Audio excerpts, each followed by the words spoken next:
fourth Sunday in Ordinary Time. A reading from the book of Deuteronomy. Moses spoke to all the people, saying, "A prophet like me will the Lord your God raise up for you from among your own kin. To him you shall listen. This is exactly what you requested of the Lord your God at Horeb, on the day of the assembly, when you said, 'Let us not again hear the voice of the Lord our God, nor see this great fire any more, lest we die.' And the Lord said to me, 'This was well said. I will raise up for them a prophet like you from among their kin, and will put my words into his mouth. He shall tell them all that I command him. Whoever will not listen to my words which he speaks in my name, I myself will make him answer for it. But if a prophet presumes to speak in my name an oracle that I have not commanded him to speak, or speaks in the name of other gods, he shall die.'" The word of the Lord.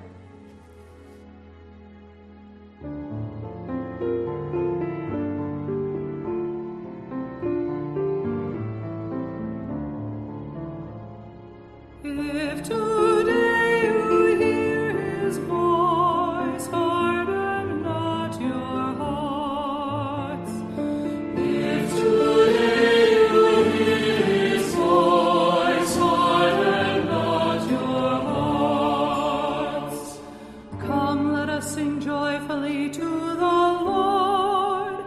Let us acclaim the rock of our salvation. Let us come into his presence with thanksgiving. Let us joyfully sing psalms to him. If today you hear his voice, harden not your hearts. Come, let us bow down in worship. Let us kneel before the Lord who made us. For he is our God, and we are the people he shepherds, the flock he guides. If today you hear his voice, harden not your hearts. Oh, that today you would hear his voice.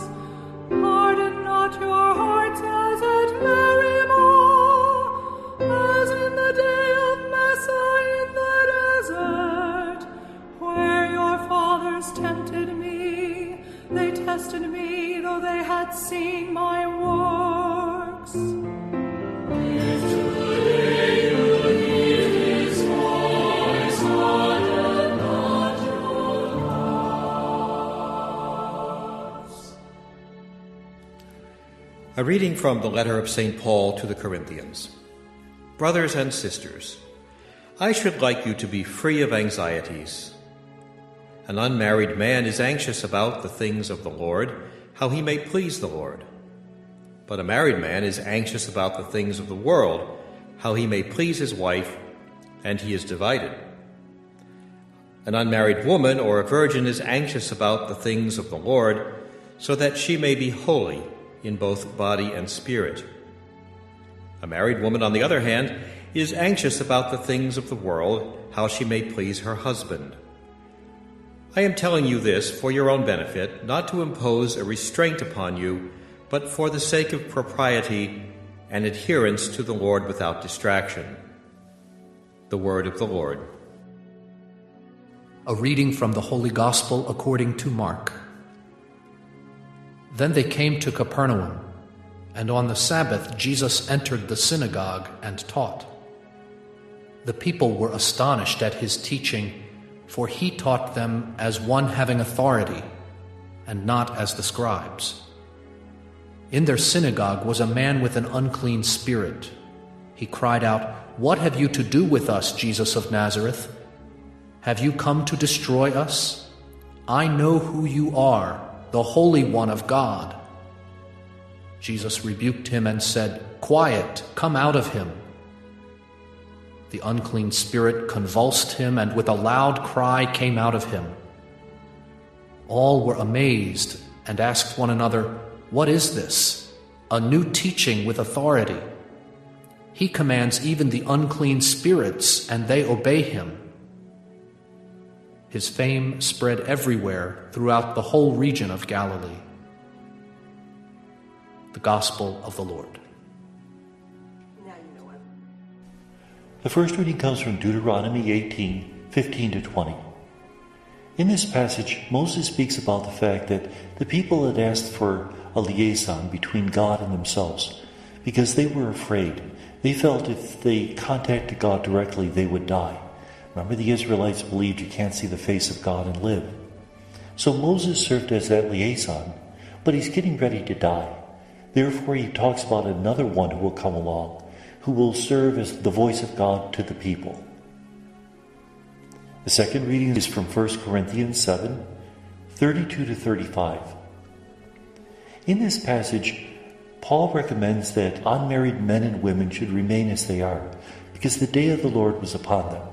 Remember, in the early church, they believed the end of the world was at hand, because one of the signs of the end of the world in the Old Testament was the resurrection of the dead. And when Jesus rose from the dead on Easter Sunday, it was a sign that the end times had already dawned.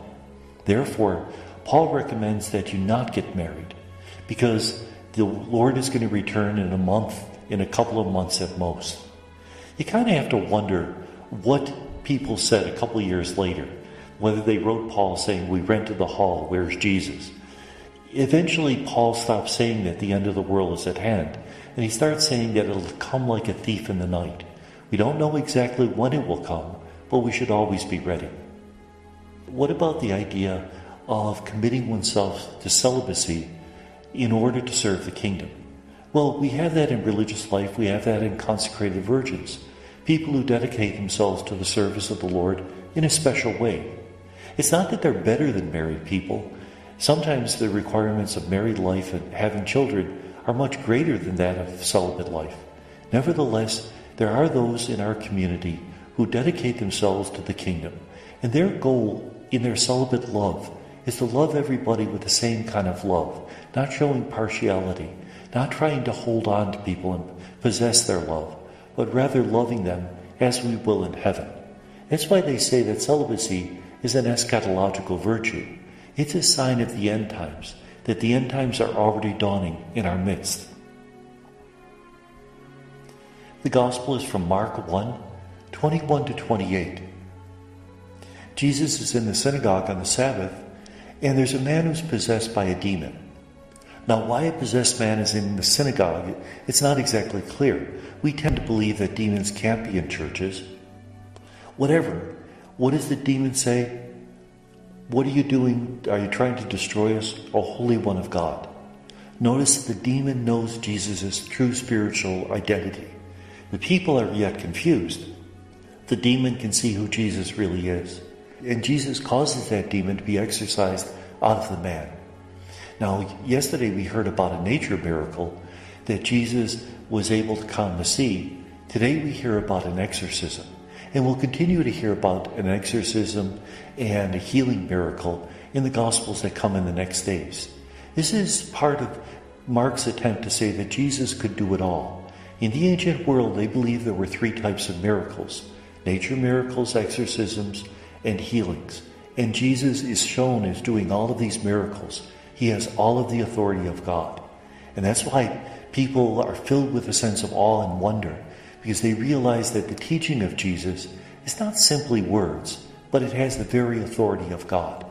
When we share our faith, we shouldn't just be parroting phrases that we learned in catechism class, but rather we should be sharing some of the deepest, most profound truths that we hold in our hearts, that we've lived, that we've tried to give example to. And may God bless us.